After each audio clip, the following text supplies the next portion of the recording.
Good morning, everyone, and welcome to day 3 of our With Ketchum in Can series of short videos. It is Wednesday morning on the Croisette. We are here at the Marriott with Rob Bernstein, who is Chief Innovation Officer at Ketchum, and we're going to be talking innovation.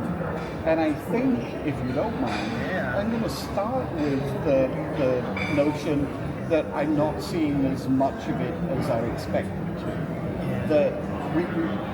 We've talked a lot about AI, obviously, as an industry, as a globe, over the last couple of years, and I don't see AI changing the work as dramatically as I expected. If I would have to sum it up, it's that we're doing the same work with a little AI enhancement. Am I being unfair? No, I think you're right. You're not seeing it like at the core of some of these creative ideas. There's still a lot of great creative here, but like AI is not sitting at the center of these ideas, sort of transforming creative and storytelling in sort of these sort of dramatic ways that you would expect. And I think you're right. I think you're seeing people are like using it and leveraging it to enhance the ideas, but it's not like central to the ideas. So yeah, innovation, I think it's like last year, right? We're talking a lot about enhancing and co-piloting, right? It's our co-pilot. But yeah, I haven't seen that leap yet. So what would you expect that leap to look like? How will we recognize it when it happens? There's two things that I think are kind of cool that you're beginning to see. One is just like new form factors of creative. So you've seen like the Meta Ray-Bans, the Ray-Ban Metas, whatever. The idea of just being able to see the world, right, to read data. These new wearables that allow you to sort of imagine different stories and storytelling. I think that's going to be leveraged in some interesting way by someone way more creative and smarter than me next year.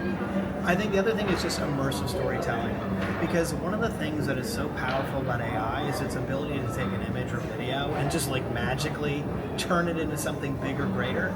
And I think even with like news and news content, right, being able to put yourself in a scene, imagine like, a California wildfire. Like, I think news is going to change. I think content's going to change. You're going to be able to get content and then literally be able to move into it. I mean, at some point, I know it's very text heavy right now. So it could be video. Walking into a wildfire. That sounds like a lot of fun. Yes. It's a powerful news experience. It could be also walking to a beach. Right. It could be, right, it's like live events and news and immersive experiences. For somebody of my complexion, those two things are exactly the same. Walking onto a beach and it's walking problematic. into a wildfire. Why haven't we seen the great leap forward yet? Yeah. Is it that the technology is still not quite ready for prime time? Or is it that... I hesitate to pit innovation officers against creative people, but is it that creatives are still wrestling with how to be creative in the AI context? Yeah, no, I think that's right. I think they're still trying to it's a tool, right, like any other tool, and I think they're still trying to figure out how they leverage it. Like, how does it fit into the creative experience, right? They still want to be insight driven. And so a lot of great creative, it's not driven by a technology, right? The technology ends up becoming just sort of a part of a brilliant insight, an extension of a great idea. And so I think they're still learning how to pull it into their toolkit. I think you saw that last year, the beginning of last year. I think this year you see that they're getting a little more comfortable. This year it's less apocalyptic as they're talking about AI, and it's more, they're using more language like it's riding shotgun, right? And then I think next year it's going to move from riding shotgun to be sort of integral into their thinking. But they're flexing their muscles. They're just not there yet, I don't think. So you mentioned earlier the word copilot, which in addition to being a brand is a sort of concept. Yeah, exactly. As a concept. But do we need a different language than that if we're really going to sort of take full advantage of the technology? Do we need to move away from that frame of copilot to something else? And what is the something else? That's a great question. I do think it makes us comfortable Yeah, right? absolutely, I mean, absolutely. yeah. It is a form of self-reassurance. It is, right? that- Well, you see it on the panels, right? There isn't a single person that doesn't say creativity is at the center, which of course it is, and this is about creativity here. Human creativity, right? But I think we're just getting comfortable with what it is. So calling it a copilot feels safe. But I think, at some point it's just going to become another way to build and create. It's going to become another tool, right? And so when we get comfortable with that, maybe we'll stop using that language, right? And it becomes just yet another platform that helps us express great ideas. But I think we're still in that getting comfortable stage, and so riding shotgun feels good. Yeah, the co-pilot thing always reminds me of a joke that I used to hear about airline pilots, which is that, like, in the future, the cockpit will contain a pilot and a dog, and the dog's job is to bite the pilot as he touches the controls, right? That planes are basically self-flying. Do their thing, And I wonder if, I'm not suggesting that we'll become redundant, but I do think that as an industry, we still haven't grappled with what this means for the balance between man and machine. Yeah, I think for some people it's existential right now, right? Yeah. And they're fearing the worst. And then I think there's some people that kind of understand that this thing can unlock powerful creativity. And then there are those that just live on the spectrum, and others are just kind of staying away from it.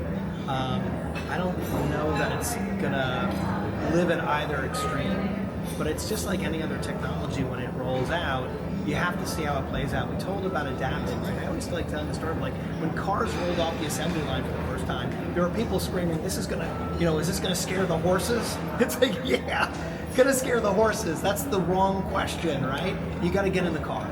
You got to get in the car, and what we didn't know at the time, right, was that there was going to be travel, and there was going to be commuting, and roadside businesses, and transportation, fossil fuel usage. There's so much we just don't know yet, and it's only going to happen as we experience it. So we'll see, right?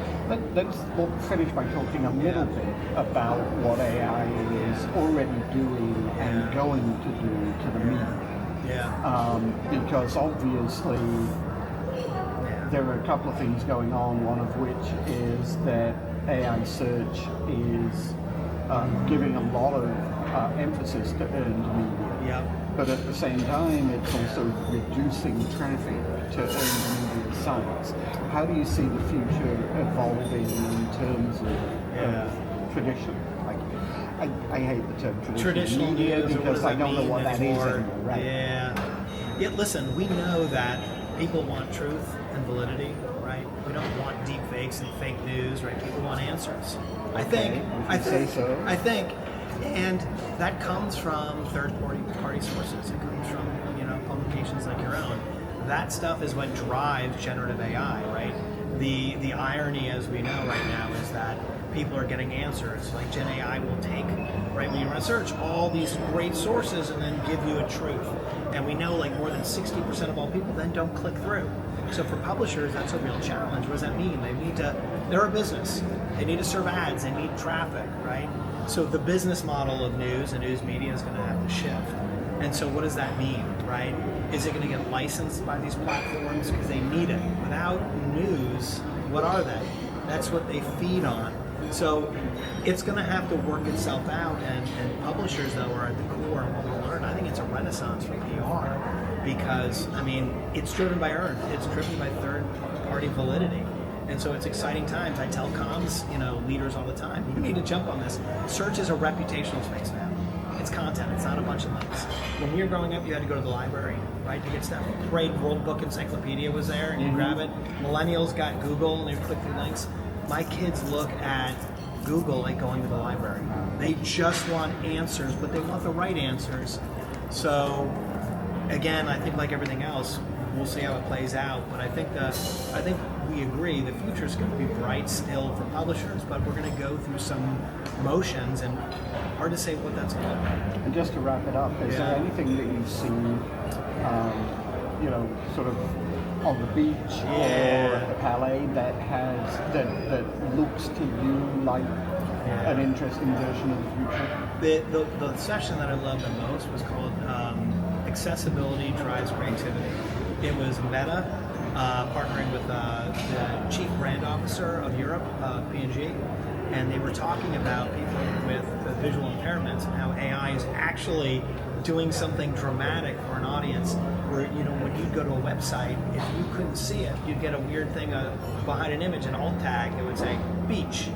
But what AI is actually able to do is tell a story on everything that it sees, right? And so, to me, that was such a powerful use of the technology. It's like, oh, that makes sense. And now you put it into a device like a Meta Ray-Ban, and you have someone with visual impairment walking around the world. The whole world's a story. It's now telling you, it's like, what's this in front of me? Describe it. When I started to see that, it was fascinating. I was like, wow, okay, the use cases are only beginning, but that was one where it was very concrete, it was real, and it was pretty exciting. Let's hope we see a dozen of those or 100 of those next year. Next year, Things yeah. continue to evolve. Thanks. Yeah, thank you. It was great talking to you. Thanks.